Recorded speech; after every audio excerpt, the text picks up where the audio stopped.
자, 다음은 온도 관계입니다. 여러분들이 알고 있는 온도, 뭐가 있나요?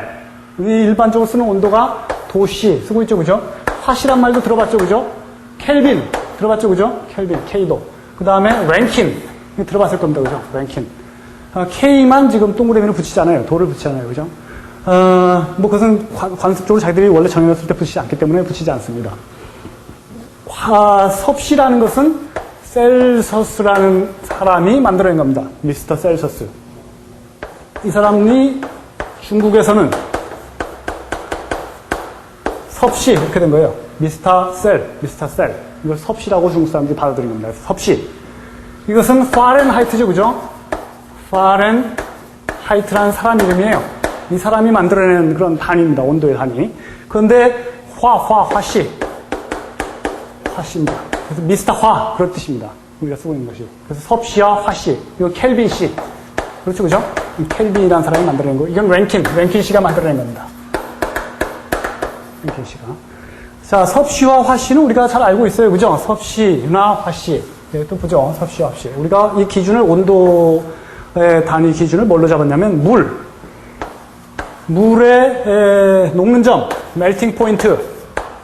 이것을 섭씨에서는 0도씨로 잡았고, 그 다음에 끓는 점, 보일링 포인트. 그죠? 끓는 점은 100도씨로 잡았어요. 그래서 이 스케일을 물의 어는 점 또는 녹는 점, 여기서부터 끓는 점까지를 스케일을 100단위로 쪼개서 본 것이 바로 도씨입니다. 그렇죠, 그죠? 화씨는 물의 녹는 점 또는 어는 점을 32도로 잡았어요. 32도 F로 잡고, 끓는 점은 요 단위를 갖다가 180등분해서 212도까지 봤어요. 이렇게 본 것이 화씨입니다. 그래서 이 두 개의 관계를 보면, 우리가 지금 섭씨와 화씨의 관계가 있죠, 그죠? 그래서 섭씨가 0일 때 화씨는 32로 잡았다고 했어요, 그죠?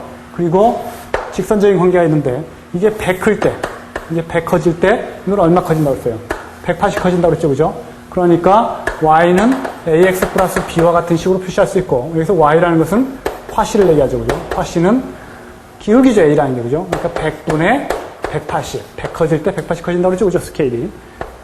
섭씨가. 그 다음에 절편. 0일 때, 섭씨가 0일 때, 그 화씨는 32. 따라서 f는 약분하면 5분의 9 섭씨 플러스 32. 이와 같은 식이 된다고 그랬고, 이와 같은 식은 여러분들 지금 가지고 있는 유인물 52페이지에 정리가 되어 있습니다. 그렇죠, 그죠? 그래서 이 두 가지 관계는 이제 그렇게 이해하면 되고, 켈빈은 기체의 부피와 온도와의 관계를 연구한 사람입니다. 결국 온도를 낮추면 기체의 부피가 줄어들죠, 그죠? 즉 기체의 에너지, 기체의 운동 에너지가 0이 되는 점, 그런 점을 찾고자 노력했습니다. 그래서 기체의 온도를 계속 낮추니까 거의 모든 기체는 이제 액체로 바뀌죠, 그죠? 액체로 바뀝니다. 바뀌는데 온도를 계속 낮추면 지구상에 존재하는 이상기체, 아주 활성화가 잘 되는 그런 기체도 전부 다 기체의 부피가 0이 되고 기체의 운동 에너지가 0이 되는 점이 나타납니다.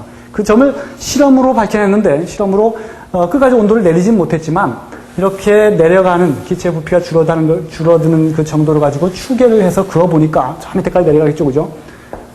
이론적으로 볼 때, 이렇게, 실험치로 추계해 볼 때, 영하 273.15도씨가 되면 기체의 운동 에너지가 0이 되는 점이 나타난다. 이렇게 본 겁니다. 이걸 K로 봤어요. 이걸 0K로 봤습니다. 0K. 그러니까 0도시면 273.15. 줄여서 273K가 되겠죠, 그죠? 그리고 스케일은 똑같이 섭씨와 똑같은 그런 스케일을 뒀어요. 그러니까 물이 녹는 점은 273K, 끓는 점은 373K가 됩니다. 그죠, 그죠? 그러니까 0점만 맞춰주면 되죠, 그죠? 스케일은 똑같으니까. 기울기가 1이라는 얘기죠, 그죠? 그러니까 이 화씨에다가는, 섭씨에다가 273만 더하면 K로 바뀌겠죠, 그죠? 그래서 켈빈을 구하는 것은 273. 이게 절편이고, 더하기 도씨. 그죠? 이것만 하면 구할 수 있죠, 그죠? 이러한 스케일로 바꾸면, 랭킨은 저런 스케일을 화씨에 대해서 바꾼 겁니다. 화씨에 대해서 바꾼 건데, 그래서 화공 쪽에서 많이 다룹니다. 화공 쪽에서. 이게 지금, 이 화씨는 영미계통에서 많이 썼고, 영미계통은 공학은 영미계통에서 발달됐기 때문이죠. 거기다 베이스를 두고 있기 때문에 지금도 화씨나 또는 영미공학 단위를 쓰고 있죠. 그죠? 화공 공장에는 랭킨이라는 단위를 쓰고 있는데, 너무 복잡하니까 하여튼 그 정도만 알아두고, 이 정도만 알아두면 여러분들이 지금 현재 상태에서는 별 문제가 없는 것 같아요. 전혀. 그래서 이 정도로 온도를 알아두고 넘어가는데, 하나만 더 보면 52페이지 밑에 한 표를 한번 보세요. 52페이지 밑에 표를 보면 표가 4번 압력과 온도에 따른 여러 가지 표준 상태의 정의 테이블 3-5가 있죠. 그죠? 거기 보면 Standard Conditions for Various Discipline Dry Air Only 수분을 포함하고 있으면 뭐 얘기가 달라지니까 Dry Air인 경우 건조 공기인 경우 여러 분과에서 표준 상태를 정의하고 있는데 여러분도 알고 있는 것 맨 밑에 보세요. Chemistry and Physics 물리화학에서 STP Standard Temperature and Pressure 그것이 STP 조건이죠. 그죠? 0도씨 1기압입니다. 0도씨 1기압.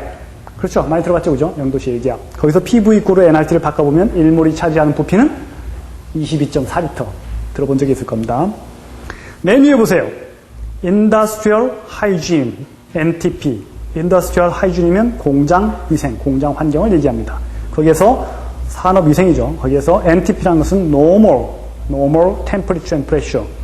공장 환경의 표준 상태가 얼마냐? 공장 환경은 여러 가지 열원이 많기 때문에 보통 25도씨가 가장 많이 나타난다고 알려져 있고 그것을 표준으로 잡은 겁니다. 그래서 공장 안에서 뭐 설계할 때는 25도씨를 기준으로 잡습니다. 압력은 1기압입니다. 그죠? 1기압. 그 다음에 Industrial Ventilation, 산업 환기입니다. 그죠? 산업 환기는 보니까 70도 F, 화씨로서 70도.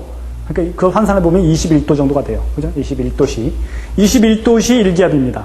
21도씨 1기압인데 21도씨라고 하면 아까 25도씨가 공장 환경이라고 했죠. 그죠? 약간 내려갔죠. 그죠? 그것은 공장 그 환기 시스템에서 뽑아내죠. 그죠?